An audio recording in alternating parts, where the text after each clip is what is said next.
Yo, what's up? It's your boy E.T. Welcome to another edition of Mass Impact, the educational podcast. Now, look, the reason why I started this, I truly believe that education is the way to close the gap, the wealth gap, the digital divide gap, the opportunity gap. Look, the American dream gap. Can I be honest? Everybody's not experiencing the American dream in the way it's supposed to be experienced. So the reason why we started the Mass Impact, the educational podcast, is to close that gap. Now look, mass is simple. It means motivate, actionable steps, which means what? We're going to give you strategies every week. So we're not just going to motivate you and inspire you, which is important, but we're going to give you actionable steps. And look, it's a support system, y'all. Thus Mass. It's your boy E.T. Now you know. Let's go. Yo, what's up? What's up? What's up? It's your boy E.T. as always, man. Super energetic. Why? Because I'm talking about education. I'm talking about the babies. And, you know, I don't know what it is, but, you know, it electrifies me. It charges me. You know, this is the work that I'm passionate about. I've been doing it now since I was about 19 years old. So that's a long time. You know what I'm saying? Started, you know, teaching the GED program in the inner city projects and just fell in love with teaching, man. So, of course, we're not here to waste your time. We're trying to move the needle. We call that, you know, mass impact, right? That's how we move the needle. First, you have to be motivated. You know, you can't do this work if you grouchy. You know, you got to be motivated. You got to be inspired, right? And then, you know, there has to be action items. You know, it's like we know what we want, but like, how do we get there? You know, how do we make that happen? And then, of course, that support system is so needed, right? That support system is so needed, and that's why it's not a singular podcast. That's why it's a group of us on the podcast. Why? Because, man, we can just do so much more together than we can apart, you know? But I'm excited. We have a special guest. For me, this is somebody that I did college with. You know, we did, our families did life together. You know, we had our kids around the same time. You know, we went to church together, served the church together, taught together, you know, so super excited to introduce Rachel to you guys now. Of course, Katie is going to do the professional boy. You know what I'm saying? Katie's going to do the professional boy. And then right after that, we're going to get into a very, very special topic that we believe will not only move the needle academically, but would move the needle in terms of social and emotional learning. Absolutely. Rachel's bio is just too good for us not to share. All right, let's go. I knew we want to introduce her because she's a dear friend, but you got to hear all this stuff. It's so good. So yeah. Rachel Rogers, she's going to join us today, and she was Douglas County 2016-2017 Teacher of the Year. So she's been educating, empowering, transforming the lives of students, teachers for 27 years. She's a science teacher by trade. Also a former AVID coordinator. She's currently an instructional specialist in Atlanta, Georgia. She coaches teachers to use best practices in education, as well as to step out of the box and use relevant teaching to reach our ever-changing generation of students. Love it. She's a certified teacher leader, a motivational keynote speaker. She's spoken both nationally and internationally. And during her tenure in education, she has traveled the world. She also speaks with her husband to people about relationship workshops and coaches married couples. She's like the jack of all trades. She's got all kinds of great things here. So she believes the key to student success and teacher success is fostering healthy and thriving relationships. So we're going to talk about that today. So thriving relationships with students and teachers, and her passion is empowering people. And her ultimate goal is to use philanthropic means to leverage opportunities for all through education. I love it. So much goodness, Rachel. So thanks for joining us today. We're so glad you're here. Good morning. Good morning. So glad to be here. Good morning. Hey, they said 27 years. I said she looked like she's been doing it for 5. That's right. Don't look like she's been doing it for 30. Them kids, you got to tell us the secret how they didn't wear you out. With a bright smile on her face. We right there together. We're the same age. Come on now. I said, My. Yeah, some people look like they've been teaching for 30 years. You know what I'm saying? I will say this. Yeah, we blessed. I don't look like what I've been through. Yeah, you're looking good. You're looking good. Thank you. Rachel, because you are our special guest, this one time we'll give you the opportunity to tell us what the topic is. I don't know. Katie usually comes up with it, but then I ball hog and take it somewhere totally different. But we're going to stay on track today, Rachel. What are we talking about? I mean, we're talking about relationships. I mean, when Katie reached out to me and I'm sure when she saw I was an instructional coach, she thought about science and strategies. And don't get me wrong, I love science. Strategies are important. We want to be able to reach our students. But at the end of the day, the foundation is relationships. For these 27 years, I've seen teachers, they know their content through and through. They have the degrees, the bachelor's, the master's, the doctorates, and still there's ineffective teaching going on and ineffective learning going on. And so what I think is most important is that we start nurturing the kids as opposed to our content. The content, we got that down pat. Yeah. We're good. We check all the boxes on that. But in post-COVID, current COVID, it's next level. We've already had a lot of challenges before COVID. COVID happened, it exacerbated and uprooted all the challenges that we have. And what I find is now as teachers, we always talk about remember your why. I'm past that. This COVID era, I had to reevaluate my why. I had to ask myself, why am I still here? I'm struggling. And I know I've been affected before. That thing broke me to my core. And what I realized is when you are in front of these kids, you no longer need to just think about that content. You need to think about the kid that is the most trifling, the most difficult, the one that when you say go left, they want to go right. Your why should be embedded in every student that would be like that, because that's what you have to prepare yourself for. So that's why I wanted to talk about relationships today. That's good, Rachel. That's good. When I think about my own academic experience, I think the thing that even rocks my world, and I think has helped in the way I teach, is that there was a time that I thought I was, I'm going to say inadequate. I don't know if I felt I was dumb, but I felt school wasn't for me. I was like, this, you know what I'm saying? Like, these tests, I just don't, I don't get it. Like, I just didn't really see that this was an environment that I could flourish. And then when I end up going to college and I started to get it and I started to do well academically, to the point that I was like, yo, I'm gonna try the master's. You know what I'm saying? Like, I'm gonna get this advanced degree a shot. I was like, yo, I could have been doing this. Like, I could have been doing this stuff all along. I always tease and say, I never went to the Wizard of Oz, you know what I'm saying, and got a new brain. I had the same brain I had when I, was in school. But here's the difference. When I was in K through 12, especially middle school, things started going wrong for me. That's when I always knew that my father that was raising me wasn't my biological father. But I think, when you hit that 12, 13, you start to get, you get a little defiant, And so I was coming to school and the teachers had been trained to work with a group of students that didn't necessarily have any challenges, who just, who just came, did their schoolwork. You feel me? So it wasn't that I was dumb. I just came with some additional challenges. And then when I got to college, I was like, yo, why did college work for me? And I'm gonna be honest, I got kicked out of college too. I was, I did the academic probation in college. But I think the difference was that phone call I got from the university saying, yo, we don't know what happened when you was in K through 12, but we take full responsibility for you here. And you need to go back to school. And I was literally going to class or going to school with a professor who went to church with me, who was my Sabbath school teacher, who prayed for me, who I went over to their house and we ate dinner together.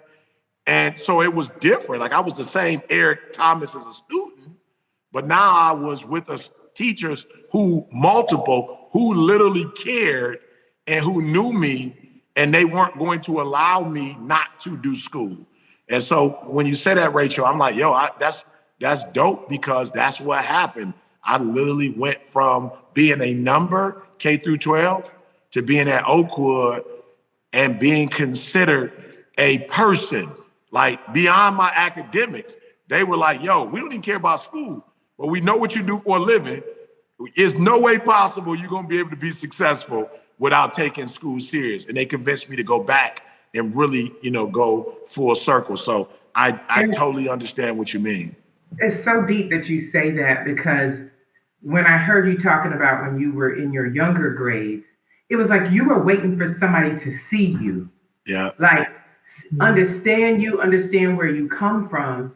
And what I realize is happening and has been happening in education, as educators, we feel the pressure of all the policies and the initiatives and all the things that we're required to do, and the pressure of, well, we got EOC testing, we got milestones testing, we have all these things that are coming up. And what happens to them is they have to make a choice. Am I going to focus on all these things that my check is tied to? Or am I going to take a little bit more time to lay the foundation and really pour into this SEL? Because we talk about SEL in education, but let's be honest. It's a word that we just kind of put out there. Maybe in the lower grades, they took a little bit more time in the nurturing, but I'm on the high school level and have been for 26 of those 27 years. And literally, as a coach, I have to tell teachers, I know the first day you want to go ahead and give your syllabus and start teaching, but pause. Let's lay the foundation. Yeah. Let's create a classroom culture. Put the work on the front end. You got kids who need to feel safe. You have kids who need to feel loved, who need to feel seen, like Eric Thomas. How are they going to learn if you have not met their needs? Same thing, Maslow's hierarchy of needs. There's nothing new. We're in education, but the system makes you make a choice, or you have to figure out how to find that balance and focus on those kids. Yeah, absolutely. I like that. That. I know, Sam, a big part of taking the kids to, Costa Rica, a big part of like the whole coffee. I was thinking about the coffee that you guys sell, as a part of the entrepreneur package.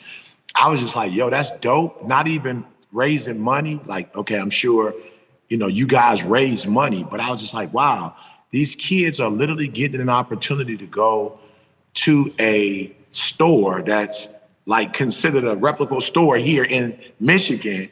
And they get a chance to, like you said, Rachel, to be seen. Like they have a physical product. They're selling the product. Like they're not getting, forgive me, I know I taught for a long time, but when we were in college, we had to sell magazines to get in school, right? So there's still this salesman in me. And one of the things that selling the magazines did for me is it built my confidence. Like, do you know what it's like to have people only say no to you your whole life? And then you finally get in a position where not only are people saying yes, but you're getting a win. And I don't care how small you think, it is. Like I was literally in the flea markets in Miami, Florida, South Miami. I'm selling magazines. And every time I sell a magazine and somebody says, hey, here go $20 for you to go back to school, like that's a win. Like my confidence, my chest is sticking out. And so now when I go to school with a win as opposed to going to school from an abandoned building, right? As opposed to coming to school early to eat breakfast and all my boys like, oh, you have to come early because you ain't got nothing to eat, or coming to school not taking a shower or coming to school and not brushing my teeth.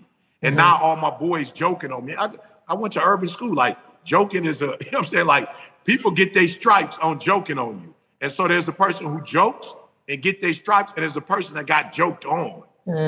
You feel me? And I was the person that got joked on. And so you come into school with that, like it's hard to, I promise you, it's hard to focus, but you coming in off of selling, coffee and being in the newspaper, and people taking pics and putting those pics up on Instagram, that you coming to school with a win, and so Sam, for you, how do you, because you still had to do a curriculum and you had to do content, you know what I'm saying? How do you see this playing out, and what tips will you give teachers who do have to juggle between, the two of those? Yeah. Woo. We need to hold on. We got to go put that on the Show Me the World Instagram. That was that was a great way to summarize it. And I think with that confidence piece that you are really talking about, like, I am so excited to hear more from Rachel, just from the perspective of being in a school right now, because I know, and obviously, like, you're all about exposure and having, providing opportunities, and really value that in our education system. And I think during the pandemic, like, you think about it, for 2 years, kids were behind screens, right? Yeah. And so, there's so much research around now just about what being on screen so often will do to you as well, us as adults.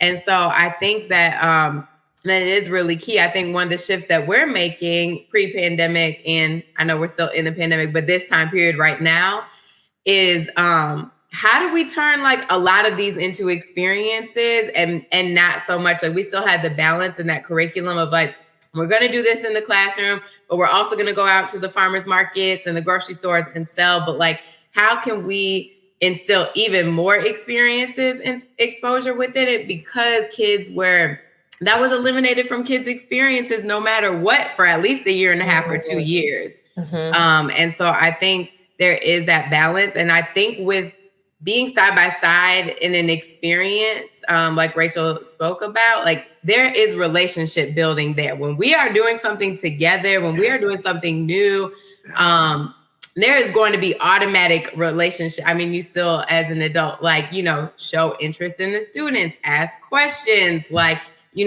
be able to do things side by side to help build their confidence. And I think that is key in this time period right now, considering the isolation that took place for students. I'm so glad you said it's key, because it's literally the key that unlocks the door. The hardest thing for me of being a academic coach is that I don't have my own students. The students are all 2,700 students at this school. So I have to be even more intentional about when I go into the classrooms, whether I'm supporting a teacher, modeling something for them, or just seeing kids in the hall. The moves that I make to make connections are simply, how you doing today? How come you're late for class? What's going on? Then you start to get the backstory. You just start to pause for a moment and listen to them. I said something to a young lady yesterday. She's supposed to be graduating in May. She has mostly failing grades, high 60s, so she can pass, but she's just not doing. She said, well, I'm doing my work, but I'm still on my phone. She's honest with me. And I said to her, do you really want to walk? She says, I do. I said, well, do me this favor. If you're not going to do it for yourself, do it for me. And her face just lit up. I said, I'm not just saying that to you just because I'm saying it. I'm not new to this. I am true to this. Like, I'm saying it because I believe in you. I see your potential. And nowadays, if you don't connect with the kids relationship-wise, they don't even want to listen to you. They will just pass you in the hall. The first thing you must do is form a connection, find a connection, and bond with them. And then when they have those opportunities that you're talking about, and that's one thing I do love about the school where I work, my principal is amazing. We are a school that is served by Title I funds, but she doesn't look at that as something that will hold us back. She looks at it as, now we have some resources to provide opportunities, because we talk about an achievement gap, but it's really an opportunity gap. And in some cases, an expectation gap. And so she provides the resources, or should I say the government provides the resources, and she provides the opportunities so that the kids can get beyond these four walls.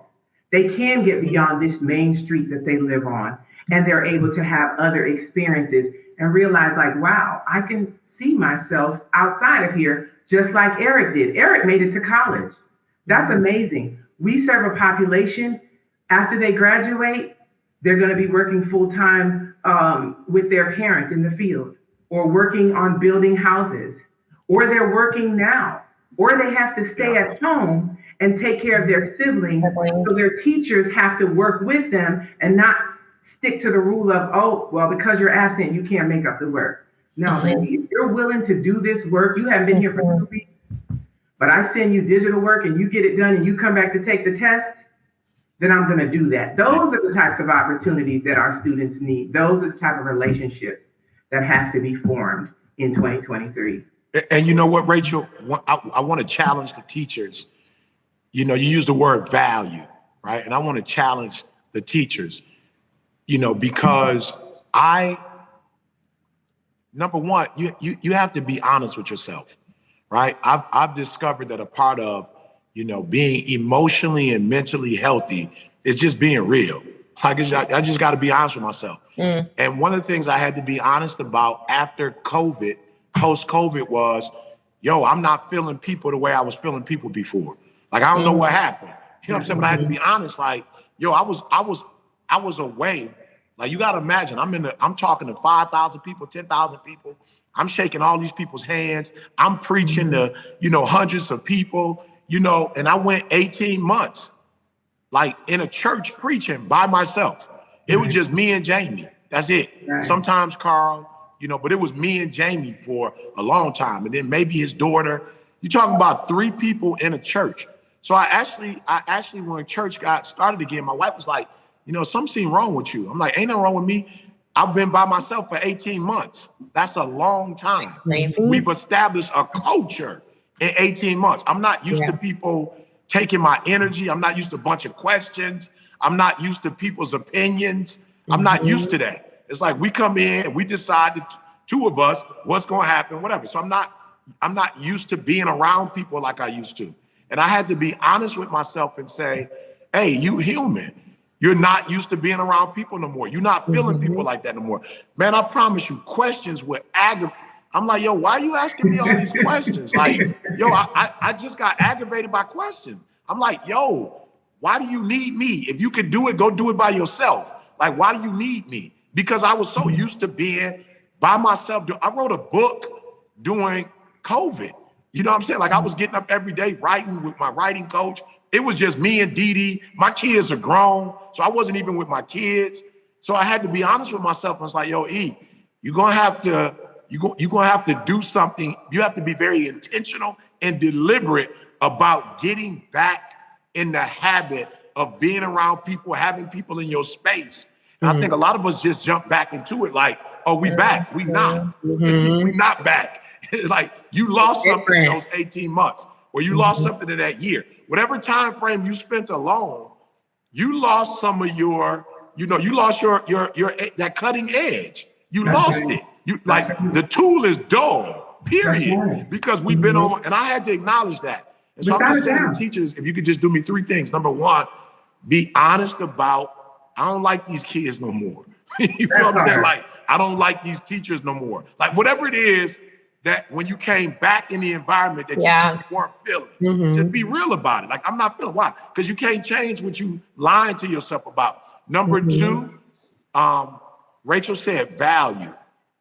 I realized that there's some things that I valued before COVID that I no longer valued after COVID. And I had to get my value back for it. I'm gonna be real. CJ was like, yo, we need to be in each other's presence to do the podcast. I'm like, bro, we could do it online. Like, I'm good. Like, I don't need to do that no more. You know what I'm saying? I didn't value being in each other's presence anymore because I wasn't doing it. So I didn't value that. And I had to get back to, hey, remember, E, just the nuances that C's talking about and being in each other's space. The like, it's not gonna be a Wi-Fi disconnect. Like, you're not gonna have to wait for somebody and then go, should I talk now? You know what I'm saying? Like, there's some stuff that just naturally happens when you guys are together. And then the last one is, I literally had to coach myself up. Like, I literally have to have a sheet of paper where I go, all right, like Rachel said, when you walk into church, like, or you go into a school, or you go into a corporation, you need to do these 5 things. And I literally have these things written down, and I say them to myself, okay, E, don't go in here being standoffish. Because I already know, like, I'm not the 2010 ET. Like, I'm not on that. I'm not walking in the building and want to shake everybody's hand. I'm walking in the building now like, okay, I got tolerance for about 10 of y'all. Okay, when I get to the 11th one, okay, you go, and I have to talk to myself and say, hey, remember the 2010 E? Remember what he used to be like? Remember before COVID, how he shake every hand, he looked you in your face, he gave you your attention, he wasn't all like, all over the place. Like, yo, I need that ET back because you're not gonna get the results you want in 2023 being the post-COVID ET. You gotta go back to that ET. So I just wanted to say those three things to my educators out there, so that you don't feel icky. Because sometimes, you might feel like, oh, why am I don't like people. You don't like people, just say it, it's okay. I don't like these students, it's okay. Wow. Because you're not gonna like them again if you're lying to yourself and acting like, you don't like them now. I'm sorry. You also actually just gave teachers an activity to do that would be great relationship building, as Rachel was speaking about. I love that you just said, like, you had to think and write down, like, what are the things that I valued before the pandemic? What are the things that I value now? And I was just imagining like that in a school setting of like how much more you can get to know each other as well. Mm. And you can only imagine, as I'm listening to Eric talk, having been in the classroom during COVID, I remember the first time I went to my classroom, this was the fall after COVID had hit, and it was empty. And I was sitting behind my 3 screens and I started crying because I am a social being. I'm a high I. I get energy from my students, and I literally had to grieve the circumstances, not just, okay, my health and worrying about making sure I don't get COVID. It was, I am no longer getting that same energy that I'm getting from my students. I'm wearing a mask all the time. Yeah. Then when I came back in the building, I realized people's moods changed because they could no longer see smiles on faces. For sure. I started a new school here last year. Oh, that's good. With a mask on my face. Yeah, that's good. All I had was my eyes to try to show energy, love, care. And so it was during that time that I had to have a conversation with myself. Like, Rachel, like, you know what you've been doing. You've been doing this for a while. Why does it feel, as Eric put it, why does it feel a little icky to be here? And I think it's because we were created to be social beings. Yeah. That's the way we were created. And COVID, we were forced into adaptation mode. We had to adapt to being by ourselves, or we would lose our minds. Science teacher, yes. Yes, and so we got so comfortable with it. As you said, Eric, honestly, if I'm being honest, quarantine saved my life because I was out here doing it all. I was taking students to college visits. This was before COVID. I was doing parent meetings with Avid. I had so much going on that I wasn't pouring into myself the way I should. That self-care piece. Yeah. And therefore, my family was also getting the minimal parts of me. Quarantine forced me to pause and stop and put on the brakes and realize I must, this is what I learned. You need to value yourself to the point where you don't equate your work to your worth. Yeah. You owe you. You follow me? Yeah. You owe you. Yeah. Because as educators, we do that automatically. So many educators need to hear that. Absolutely. Yes, I had to free myself of that. It was an emotional process for me because I didn't become a teacher just to teach science. It's just the medium through which I can empower young people and open doors of opportunities for them. So that was really important to me, to the point where I started to feel like a failure. And the loudest voice is the one in your own head. So although I have these accolades and these things, these awards that I have, I was looking at myself as if I was still coming up short. So to your point, Eric, coming back, there has to be some intentionality in doing some things differently. And for my teachers, I had to constantly remind them, be kind to yourself. Give yourself an opportunity to reacclimate. They'll say to me, I ask the students questions and they're not answering. I said, because they've been communicating through this for the past year and a half. Mhm. This is the medium through which they communicate. So bridge the gap for them. But the hardest part, I'll say this is the first time in my lifetime that both the educators and the students were experiencing collective trauma. Mhm. Normally, when students come into us, yes, we might have things that are going on at home, but we know how to Sure. compartmentalize it. Yeah. The teachers came in weakened. Yeah. So with the students having their issues and the teachers having their issues, you're talking about a very unstable ground. So the thought of building a relationship, listen, I'm just trying to get myself together. And I need y'all to sit down and do like what we used to do before COVID. Yeah. We've got to, like Eric said, you got to sit down and really have a conversation with yourself and be real with yourself about it. Yes. Yeah, that's so good. You just touched on my question for you was really like those teachers that are already burnout. Like when we're talking about like build relationships. I mean, that is like, I believe the number one most important thing too, but I was just looking at research yesterday and across the US, 44% of teachers say that they are very often or always feeling burnt out. So when we're trying to say, go that extra mile and ask your kids how they are, and they're already feeling so burnt out. Yes, like, what's your quick advice? I mean, I know you touched on that already, but your quick for advice. Sure. I do have something to say about that because I deal with that a lot. We got to have real conversations. And one of the things I talk to them about is you got to ask yourself, are you on the right bus? You know, you may have been on the right bus initially. You were effective. You did some things that you saw positive results, but now things have changed. And it's a disservice to yourself as well as to students to stay if your heart really isn't in it. And it's almost taboo to tell a teacher. It is because we're like, stay, we need you. But you know what? It's toxic. That is interesting to say that. Yeah. It is such a toxic culture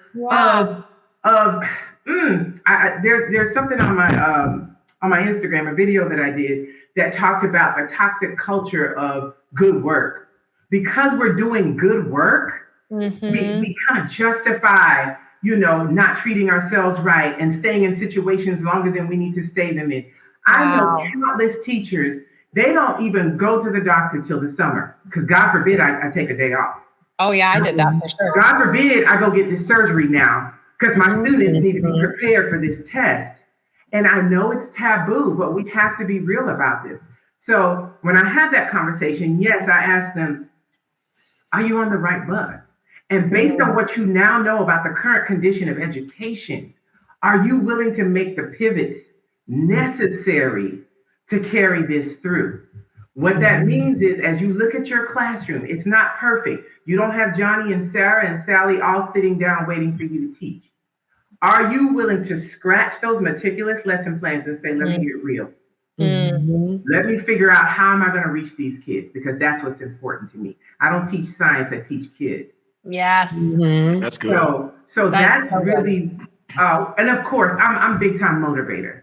I always validate how they feel because your feelings are real. Doesn't always mean that they're true, but they're real. But at the same time, feelings can also be very fickle. What is your foundation? What are your principles? For me, what drives me is empowerment. And if I'm not in a position where I cannot empower people or students anymore, then I have to move. Yeah. And that's hard for teachers to grapple with. Yeah, be fair. But Rachel, I always say, again, you say we got to have the hard conversations. And I wasn't always a fan of the hard conversations. And I wasn't a fan of the hard conversations because I thought the hard conversations was going to disrupt our success. But I'm realizing now the hard conversation is the only way to get to success. You know what I'm saying? You can't get to it no other kind of way. You know what I'm saying? It's like, we got to tell the truth, the whole truth, nothing but the truth. Because if you're operating off of a lie, you're not going to be successful anyway. So we got to tell the truth. And the truth about burnout is misalignment. Like if you burnt out, you're doing something wrong. That's right. That's exactly what's happening. You're doing something wrong. Right. Say more about that. What do you mean by that, Eve? Because I think people are thinking right now, like, well, what do I do with it? Because I'm burnt out. So here's the deal, and let me just be frank, with some of our teachers. That you have time off. When you start working, you have a compensation plan, right? Most of us don't work that compensation plan, right? And you got to know what that compensation plan is, and you got to know how to work it to your benefit. Now, I had a boss, man. She was a beast. She literally would say to us, if you do X, Y, and Z, I'm going to allow you to take a day off once a month. It was only once a month, right? That's it. It was once a month. Like, if you did what you're supposed to do, I'm going to give you an extra day. She would always say, do me a huge favor. When you take that day, I'm only going to allow you to take it on Friday or Monday. Like, I'm not going to let you take it on Tuesday or Wednesday. Because when you take it off, I need you off Friday, Saturday, and Sunday. Or I need you off Saturday, Sunday, and Monday. Like, she literally taught me, even when you take off, you need to take off for you. I never took off for me. I used to save all my days if my kids got sick. I used to save all my time in case of an emergency. I never took my time for me. And she was like, hold up, this is your time. Like, this is your compensation plan. Like, this is for you. There were benefits that I had that I didn't even know I had. There was things that I could do that all I was worried about was 401k and medical. That's the only thing I ever studied. Like, she literally set me down and was like, all of us, it was like, y'all need to know what the compensation plan is, and y'all need to work the compensation plan accordingly. I never did professional development stuff. I was never on that. I never used, we could take a trip and I never knew I could do professional development. I just was, let me say this. I'm not gonna say I didn't know, but I was so worried about my students that I never did anything for me. Like, my whole life was around the students. She's like, no, you gotta take care of you. That's like right. The one thing she said that I thought was dope, she said, as much, like, you focus on the students and that's great.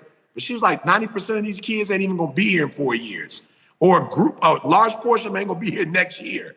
You the one, you gonna be here. So I gotta take care of you because you're gonna be here. So I think as a teacher, you need to understand, it might be some days you need to come in late or you need to leave early. I'm just being real. You might feel like, I can't do that. Yes, you can. You got to, especially those of you in the union, or you got way more liberties than you think you do, and you need to take them. Why? Because you're not being selfish. Burnout means that you're either too far over here or you're too far over there. Burnout means that you're not balanced. It means that you're not taking care of everybody in the classroom or everything in the classroom. You're overdoing something in the classroom. And I'm telling you, I learned this from my wife because I was never into organization. Like, I'm like, I don't got time for that. Like, organization look like a job. You know what I'm saying? That look like a lot to do all of that. Like, you got colors and you got folders. Like, that's a job in of itself. But what I realized was, you know how long it take you to look for something that you don't know where it's at? You know how much time you waste trying to find stuff? Do you know how emotional you get when it took you 2 days to find something that and I realized, like, organization is not about what you think it's about. It's about a balance. You can't practice all the time. You can't practice all the time. At some point, you got to do research. At some point, you got to recharge. And at some point, you got to get restructured. That's just a part of the job. I just wanted to do the teaching part. I just wanted you come in, you gonna learn, we're gonna go on field trips, you're gonna get exposure. I never realized that, Eric, there are multiple pieces. I leave y'all with this. My son called me. We got our little thing that we do. He's an adult, 27, but we got a little cartoon we watch. It's called Hunter x Hunter, right? And it's like, it's like the little Asian cartoon boys. And there's this one hunter who's trying to get inside this game, so that he can beat the person and win this whatever, right? And so his master is telling him, yo, you don't need to be like everybody else. Like, you are an enhancer, like, you're balanced. He said, but here's the challenge. you're trying to do what they do. They're trying to use, they got one gift and they try to use that one gift. He's like, that's not you. You are balanced. What I need you to do is use all your gifts at once. And he was like, how can I do that? Because if I turn this on, then I'm turning that off. And if I turn it, he was like, look, be balanced. Use all 4 of your gifts at one time. And he really was like concentrated and was like, yo, I can put this here, and then I can do this, and then I can do that. And he just murdered the game. Why? Because of all the characters, he wasn't one-dimensional. He was like what you're seeing right here. He was 4-dimensional. And when he went into all 4 of those, and I learned when Eric Thomas used to be one-dimensional, he was burnt out. When Eric Thomas became multi-dimensional, Eric Thomas don't get burnt out because he knows, nope, I can't do that. Nope, that's not the right time for that. Nope, I can't give you that. I need to give myself that. Nope, I can't come right now. I need to get some rest. And I will say this to you. I'm actually doing more for more people when I'm balanced than I ever was when I was singular, like focused or one-dimensional. I helped a couple people. Now, man, the more structured I get, man, I'm helping thousands and thousands of people. So I would say, to that burnout, it's just an indicate. Check light engine. It just means you burned out, you overdoing it in some area or underdoing it in another area. Yeah. Wow. Eric, you just spoke to so many people. I think Oh my gosh, yes. Speaking to me, and as I hear what you're saying, there's this 3 R's that I think about when I'm in the midst of something that's way too much. Retreat, recenter, re-enter. And we have a problem with that. And we have to give ourselves permission to do that. And as I hear you saying, you say no. No is a complete sentence. It's a boundary. And teachers, we have to, and let me get real deep with this. I eventually had to start therapy in order to be able, in my quest for finding that balance, Eric. Because I said, I'm going to lose my mind if I continue to try to move in the same way that I always moved. Yes. And things are falling apart right before my very eyes. And what I realized was I had open access. Everybody had access to me because I'm here to help everyone. Yes. Yeah. Yes. Meanwhile, it was at a deficit at a cost to me. And all I had to simply do was set the boundaries. No, it's my lunch hour. I cannot talk to you. It's I need to talk to myself. Or I cannot take on another committee after school. Another committee. I can't do that. I'm already working on myself and my students. I can't take on another committee and lead more work after school. Right. And we have to let go of the need to feel as if we have to please people. Because the hardest part was, well, gosh, they're going to be so disappointed. And my therapist said it clearly. She said you are not responsible for how people feel as it relates to the boundaries that you set to protect yourself. Yes. And when she said that, it freed me because I said, wow, I'm not even kind to myself. So teachers, you have to be kind to yourself. You're not neglecting your students. We talk about the oxygen mask on the airplane, put the mask on yourself first. What that looks like is taking care of yourself, saying, no, I'm already on this committee. I can't do 2. Yeah. No, I won't be able to go to that IEP meeting today. Yeah.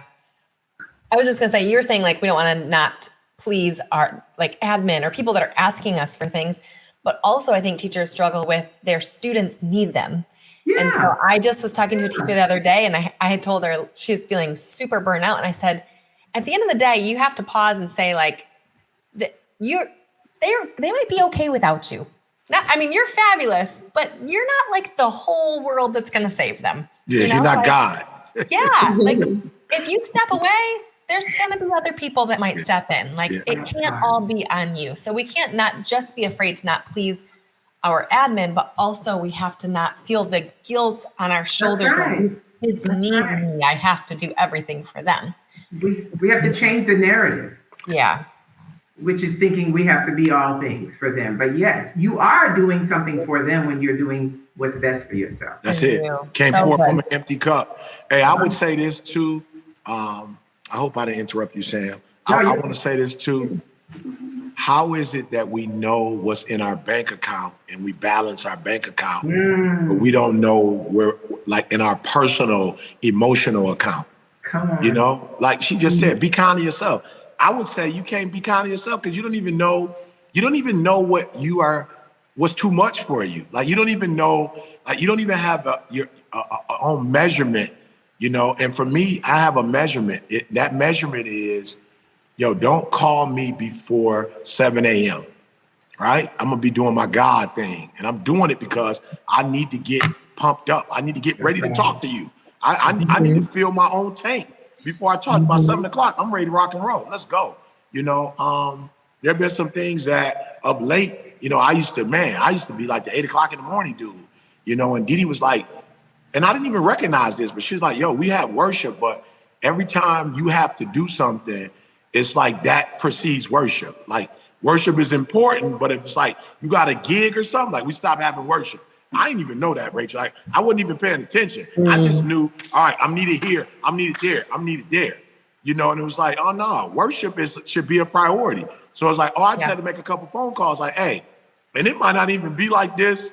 You know what I'm saying? It might not be like this for another year. It might only be like this for another two months. I don't know. But hey, I got worship at this time.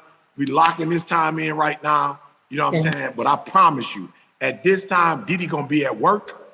You know what I'm saying? And I can do what I want to do when I want to do it. You know what I'm saying? But even my mom, you know, moved next door. And my wife was like, you being mean to your mother. I said, I'm not being mean. My mother's retired. I'm not. I'm not retired. So my mom would be like, hey, how do you fix this? How you fix that? I was like, yo, mom, do me a huge favor. When you lived over there, who was you calling to get the stuff fixed? Like, cause you weren't calling me. So who were you calling? But I get it. My mom like, yo, my son's next door. It's his house. I can get this fixed. And I was like, yo, mom, you gotta do me a favor. You gotta find like a handyman in Lansing, and you gotta call that person when you need. Why? Because I got podcasts. I still got a family. I still got stuff to do. So I can't be like on call. I can't do it. And again, I love you and I'll pay for the handyman. I just can't be that. And there was a time where I would have tried to be the handyman because I don't want to hurt my mom, or I don't want her to feel I don't love her, and I don't want her to feel like I'm not a grateful son. It has nothing to do with that. It's actually, I need to make sure economically, you know what I'm saying, I can take care of you. And what does that require? That, and my wife was like, well, you being mean. I said, no, let's look at it like this. When my mom was my age and my mom was working, my mom wasn't on call. My mom was at Henry Ford. My mom was at Henry Ford. She was going to work from 8 to 5, and you could call her at 6:30. So we have to be balanced, and we have to take care of ourselves first, because again, you cannot pour from an empty cup, you know. And we're educators, so I don't know that Jay-Z is the best person to quote in this setting, but Jay-Z said it best. Really? The worst thing you could do for somebody in economic need is to be in economic need yourself. He said that's the worst thing you could do. The best thing you could do for somebody who's in economic distress is not be in it and be in a place where you could be a blessing to. So I'm saying, as educators, the worst thing we could do is be burnt out. That's the worst thing we could do. So let's find a way not to be burnt out so we can give our students the best. All right, it's speed round. We start with you, Sam. It's speed round. Give us those closing, and this is crazy because we normally do 30. We have 48, but it feels like 30. Yeah. It feels like 30. Such a great conversation. Talk to me, Sam. Yeah, so I was thinking earlier when you were describing the aspects of Show Me the World, and we're talking about what students need pre-pandemic and this time period. And Rachel was speaking about just like, yes, we have these funds, and my principal is very great about, you know, let's do this with them, do that with them. I would just encourage teachers also not to wait for anybody to tell you what the innovation should be, right? Or what the things are. Because you are in the most proximate, right? You are most proximate to the student population. And so I encourage you to think innovatively and then go push those ideas. And so something that I haven't shared yet, but for Show Me the World Project, students have been working farmers markets and grocery stores. And now we're partnering with a organization that has funding to pay them for it as like a job, right? So not only are they fundraising, but now that every time they show up, their hours, they're being paid for them, right? So exciting. And so I think it's like that was up to us and our team to make those connections and say, like, this is a need. Let's do this. Let's innovate in this way. And so I encourage all of you, you have great ideas. So go to your admin, go to your community and say, like, this is an idea that I have. Let's try this out. And don't be scared to do that, because that's what we need right now. Like Rachel said, it is a different time period right now, and we need to. I love it. Hey, she just talked to teachers. I'm going to challenge you administrators to take care of your teachers. I'm going to challenge you that are listening, do the extra step to take care of them. They need you, and take care of them in simple ways. I know at literacy camp that I had last summer, when my staff, I could see them burnt out. I just showed up with $5 hot and ready pizzas for lunch. And then the next morning I showed up with coffee and their faces light up. Like, it can be something simple, but take care of your teachers that are taking care of the babies. Our playbook program, we are helping take care of our staff. So actually in a couple of weeks, we're doing meals, lunches for all of our staff at many of our playbook school buildings. So it can be something simple like feed them and love them and help them to know that they are valuable. But step into that place of going the extra mile to take care of the staff that are in your care. All right. Now, I just want to say this, as we've been talking and Eric has mentioned taking care of yourself, even though this is about relationships, the connection is, in order to take care or have healthy and thriving relationships with students, you have to restore the relationship with yourself, right? Mm-hmm. In addition to that, once you've restored that relationship, I'm going to challenge teachers, do some research on the current generation that you're educating. I've heard teachers say millennials. Millennials are at 40 now. The current generation is Generation Z, and we have an A. Get to know their likes and dislikes. Do something like a first five. The first 5 minutes of class, have them tell you about their weekend, what's going on in their lives. When they know you care, now they're going to care about what you're going to share with them. So I challenge you guys to do that. I love that. I love that. Well, we lost E. He had to get somewhere important, I'm sure. We're going to send it over to Coach B. He's going to wrap us up today. He's also going to share about an educator empowerment hour that we're going to do soon for teachers. That's free for you to sign up for, an admin. So we're hoping to see you there. B will tell you a little bit more about that. And we will be back for more Mass Impact next week. Thanks for joining us today, Rachel. Thank you, Rachel. We appreciate it. I enjoyed it. Keep up the great work. Thank you. Hey everybody, welcome back to another episode of the Principal's Office here on Mass Impact, the education podcast. But come here for a second. Come into the principal's office, because you and me, we got to talk. See, as educators, our main responsibility is to pour into our students, pour into our schools, pour into our communities, so that we can foster the education and the development of everybody that's in those classrooms, right? I think that we can agree on that, but the thing that sometimes gets in our way is that we cannot pour out of an empty cup. See, we've got to learn as educators that even though we have gotten accustomed to, I'm just going to have to go in there and pour into them because everything that I do is for them. I'm going to have to push through it. I've got to grind. And all those things are very, very true. You've got to have the work ethic and the discipline and the grind. That's all very, very important. We hear ET talk about that all the time. However, we've also got to focus on self-care, because we cannot possibly pour into anybody else unless our cup is overflowing. It can't even just be full. It has to be overflowing. And our students deserve the best version of us. They don't deserve the barely wants to be there, eyes barely awake, still super tired. They don't deserve that version of you. They deserve the real, highest, best version of you. And the only way that we're going to be able to give that to them is if we invest in rest, if we invest into our own self-care, which is why I'm so excited about today's episode with Rachel Rogers. She is an incredible educational expert, just like many of the other educational experts that we've had on the show. And she walked us through a list of step-by-step strategies that you can use right now and implement and take action so that you can be the best version of yourself and show up as all of yourself in that classroom. And I'm going to leave you with this. You do not have to be anything or anybody different. Trust me, when I first started this whole journey of speaking and coaching and in some ways even educating, I thought that I had to be somebody different. I thought I had to be somebody that I wasn't. I thought that everybody else that I saw doing this at a high level, they were just superheroes, and that's how they were able to pull it off with no rest, with no outside help, with nothing. They were just able to go, go, go, go, go. And I thought that I had to be something or be somebody that I really wasn't.